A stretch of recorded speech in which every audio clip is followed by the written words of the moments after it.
January 1, 2021. Dakilang kapistahan ni Maria, Ina ng Diyos. Pagbasa mula sa Aklat ng Mga Bilang.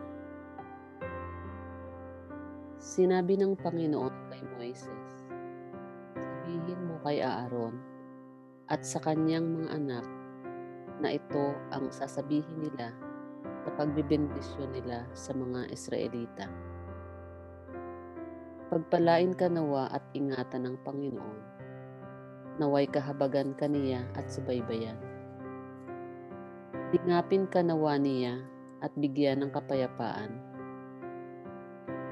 Ganito nila babanggitin ang pangalan ko sa pagbibindisyon sa mga Israelita at pagpapalain ko ang mga ito. Ang salita ng Diyos. Salamat sa Diyos. Salmong tugunan. Kami iyong kaawaan, pagpalain poong mahal. O Diyos, pagpalain kami't kahabagan, kami Panginooy iyong kaawaan, upang sa daigdig mabatid ng lahat ang iyong kalooban at ang pagliligtas. Kami iyong kaawaan, pagpalain poong mahal. Naway purihin ka ng mga nilikha, sapagkat matuwid kang humatol sa madla. Ikaw ang patnubay ng lahat ng bansa. Kami iyong kaawaan, pagpalain poong mahal. Purihin ka nawa ng lahat ng tao. Purihin ka nila sa lahat ng dako. Ang lahat sa amin iyong pinagpala. Naway igalang ka ng lahat ng bansa. Kami iyong kaawaan, pagpalain poong mahal. Pagbasa mula sa sulat ni Apostol San Pablo sa mga taga-Galacia. Mga kapatid, nang dumating ang takdang panahon, sinugo ng Diyos ang kanyang anak. Isinilang siya ng babae at namuhay sa ilalim ng kautusan upang palayain ang mga nasa ilalim ng kautusan. Sa gayon, tayo'y mabibilang na mga anak ng Diyos.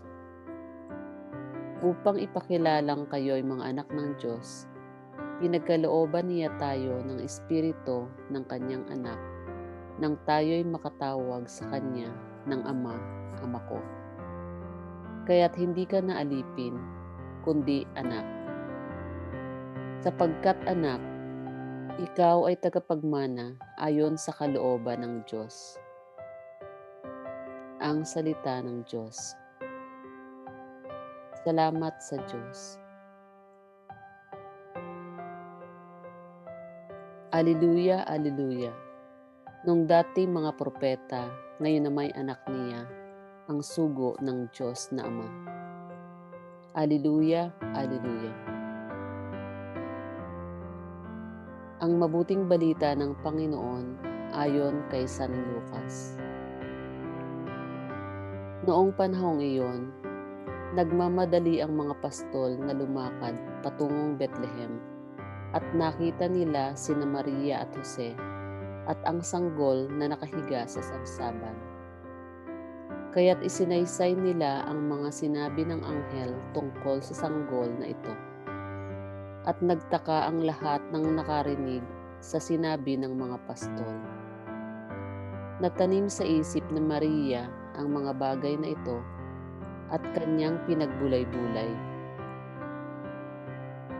Umalis ang mga pastol na nagpupuri sa Diyos at nagpapahayag ng kanyang kadakilaan dahil sa lahat ng narinig nila at nakita na ayon sa ibinalita sa kanila ng anghel.